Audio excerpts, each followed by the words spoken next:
أعوذ بالله من الشيطان الرجيم بسم الله الرحمن الرحيم وقالت اليهود يد الله مغلولة غلت أيديهم ولعنوا بما قالوا بل يداه مبسوطتان ينفق كيف يشاء وَلَيَزِيدَنَّ كَثِيرًا مِّنْهُم مَّا أُنزِلَ إِلَيْكَ مِن رَّبِّكَ طُغْيَانًا وَكُفْرًا وَأَلْقَيْنَا بَيْنَهُمُ الْعَدَاوَةَ وَالْبَغْضَاءَ إِلَى يَوْمِ الْقِيَامَةِ كُلَّمَا أَوْقَدُوا نَارًا لِلْحَرْبِ أَطْفَاهَا اللَّهُ وَيَسْعَوْنَ فِي الْأَرْضِ فَسَادًا وَاللَّهُ لَا يُحِبُّ الْمُفْسِدِينَ۔ اور یہود کہتے ہیں کہ اللہ کا ہاتھ بند گیا ہے، بند گئے ہیں ان کے ہاتھ، اور لعنت ہوئی ان پر اس وجہ سے کہ انہوں نے ایسی بات کہی اس کے کہ اس کے دونوں ہاتھ کھلے ہیں، جس طرح چاہتا ہے خرچ کرتا ہے۔ در حقیقت تمہارے رب کی طرف سے جو چیز تم پر نازل ہوئی ہے وہ ان میں سے بہت سے لوگوں کی سرکشی اور کفر میں اضافے کا موجب بن گئی، اور ہم نے ان کے درمیان عداوت اور بغض قیامت تک کے لیے ڈال دیا ہے۔ جب کبھی یہ لڑائی کی آگ بھڑکاتے ہیں اللہ اس کو بجھا دیتا ہے۔ یہ زمین میں فساد برپا کرنے کی کوشش کرتے ہیں اور اللہ مفسدوں کو پسند نہیں کرتا۔ یہ سورہ مائدہ کی 64 نمبر کی آیت ہے۔ اس میں یہودیوں کی ایک گستاخی کا جواب دیا گیا ہے کہ انتہائی خراب کلمہ انہوں نے اپنی زبان سے نکالا، ایک سنگین جرم تھا، وہ یہ کہ معاذ اللہ انہوں نے کہا کہ اللہ تعالیٰ تنگ دست ہو گیا ہے۔ اس میں اللہ کے ہاتھ کی بات آئی ہے، ید اللہ کا، اللہ کا ہاتھ۔ اللہ کا ہاتھ کیا ہے؟ یہ متشابہات میں سے ہے، یعنی یہ قرآن میں اس قسم کے الفاظ بہت سے ملیں گے کہ اللہ کا چہرہ، اللہ کی پنڈلی، صاف کا لفظ آیا ہے، وہ جو وجہ اللہ آیا ہے، اللہ کا چہرہ، تو اس کی کیا کیفیت ہے اس کے بارے میں کوئی نہیں جان سکتا۔ یہ متشابہات میں سے ہے، اس لیے متشابہہ جو آیتیں ہیں اس میں زیادہ غور و فکر نہیں کرنا چاہیے۔ جو محکم آیتیں ہیں جو بالکل واضح اور صاف ہیں وہ اصل قرآن ہیں، اس میں غور و فکر کی ضرورت ہے۔ فَأَمَّا الَّذِينَ فِي قُلُوبِهِمْ زَيْغٌ فَيَتَّبِعُونَ مَا تَشَابَهَ مِنْهُ ابْتِغَاءَ الْفِتْنَةِ وَابْتِغَاءَ تَأْوِيلِهِ وَمَا يَعْلَمُ تَأْوِيلَهُ إِلَّا اللَّهُ وَالرَّاسِخُونَ فِي الْعِلْمِ يَقُولُونَ آمَنَّا بِهِ كُلٌّ مِّنْ عِندِ رَبِّنَا۔ یہ جو ہے کہا گیا ہے، حکم دیا گیا ہے سورہ آل عمران تیسرے پاری میں، یعنی جس کے دل میں کجی اور ٹیڑھاپن ہوتا ہے وہی متشابہ آیت کے پیچھے پڑتا ہے۔ فَأَمَّا الَّذِينَ فِي قُلُوبِهِمْ زَيْغٌ فَيَتَّبِعُونَ مَا تَشَابَهَ مِنْهُ ابْتِغَاءَ الْفِتْنَةِ وَابْتِغَاءَ التَّأْوِيلِ،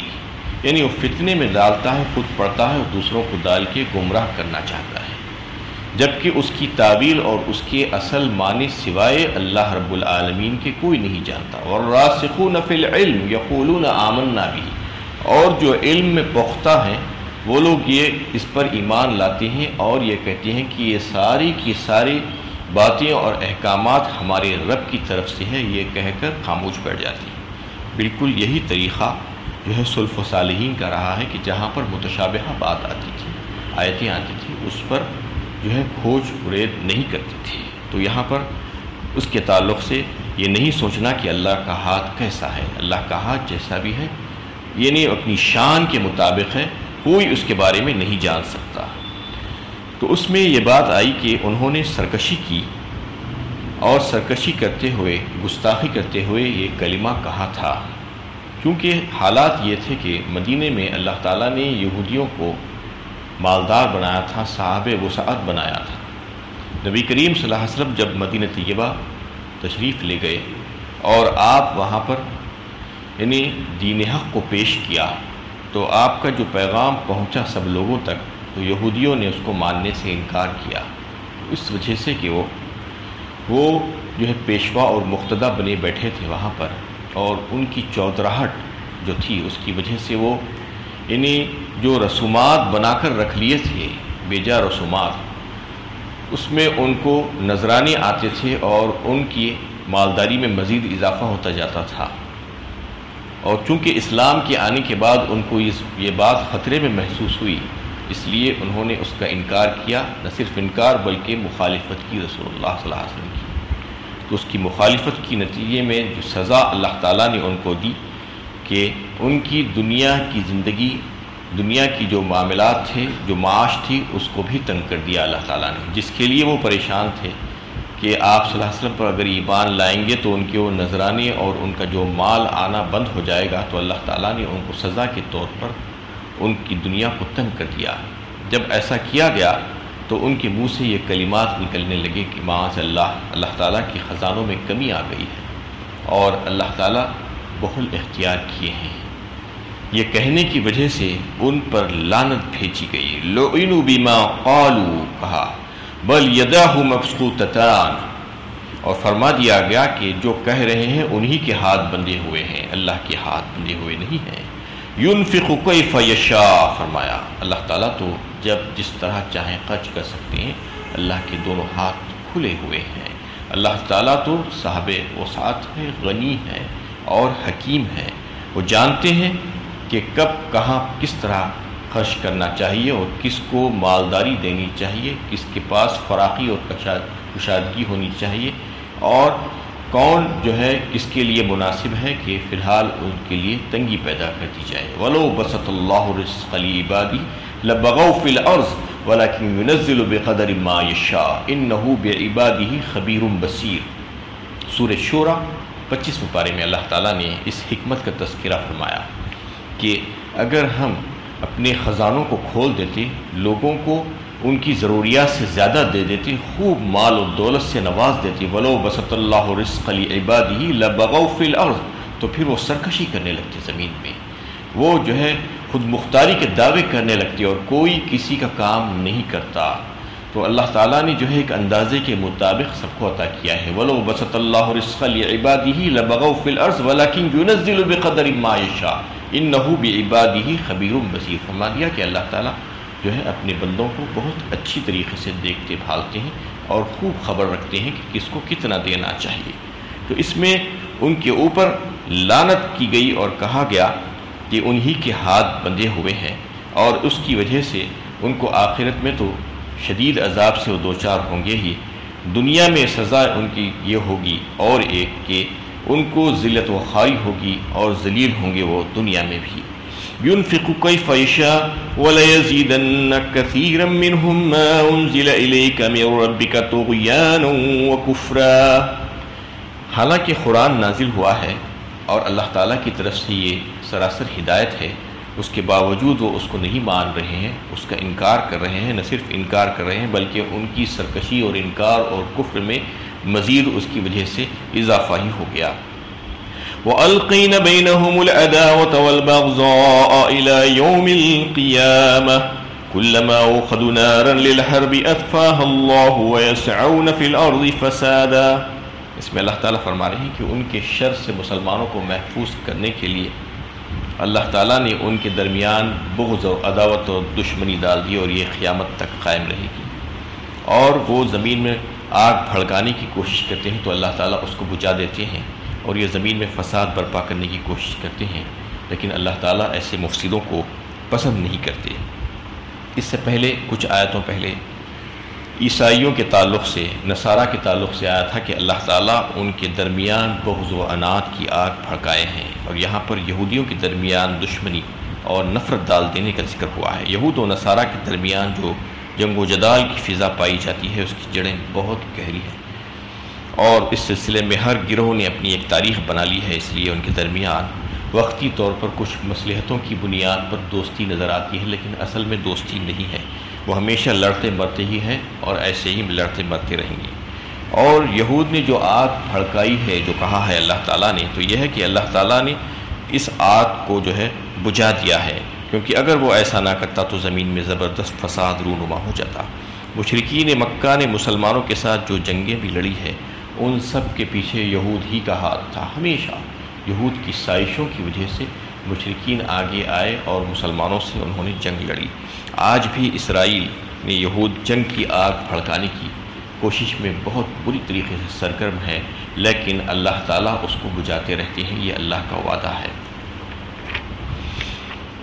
ولو ان اهل الكتاب آمنوا واتقوا لكفرنا عنهم سيئاتهم ولأدخلناهم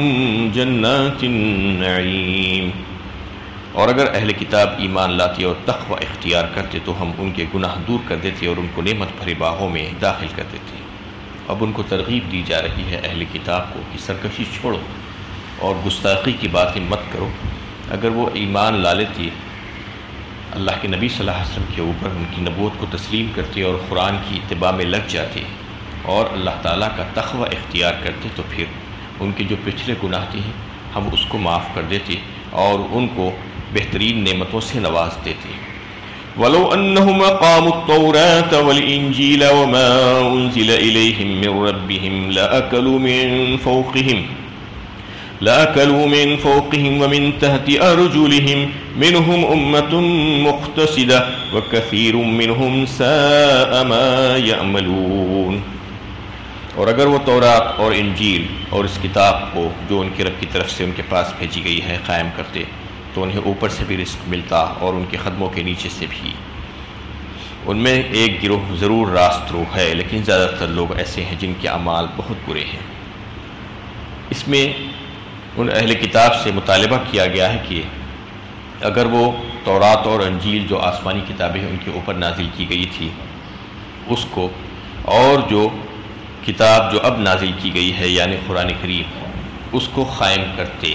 مطلب یہ ہے کہ قائم کرنے کا مطلب یہ ہے کہ بالکل راست کر دینا، سیدھا کر دینا، درست کر دینا، کہیں ادھر سے ادھر نہیں ہلنا چاہیے. یعنی جو بھی احکامات ان کتابوں میں آئے ہیں وہ کتابوں کو منوعین ان احکامات کو قبول کر کے اس پر عمل کرنا.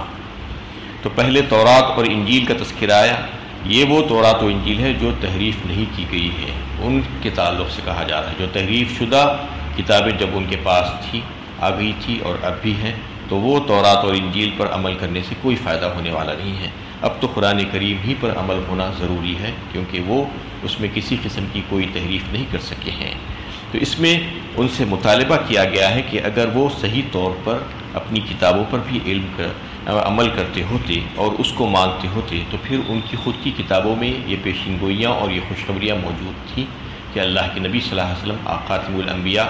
ضرور تشریف لانے والے ہیں، اور اس قرآن کے بارے میں بھی ساری تفصیلات موجود تھی. تو ان کو اس پر بھی ایمان لانا ہوتا. چونکہ انہوں نے اپنی کتابوں پر خود عمل نہیں کیا، خود ایمان نہیں لائے، اس لیے وہ یہ قرآن پر بھی ایمان نہیں لا رہے ہیں. تو اللہ تعالیٰ ان سے مطالبہ کر رہے ہیں اس آیت میں کہ تم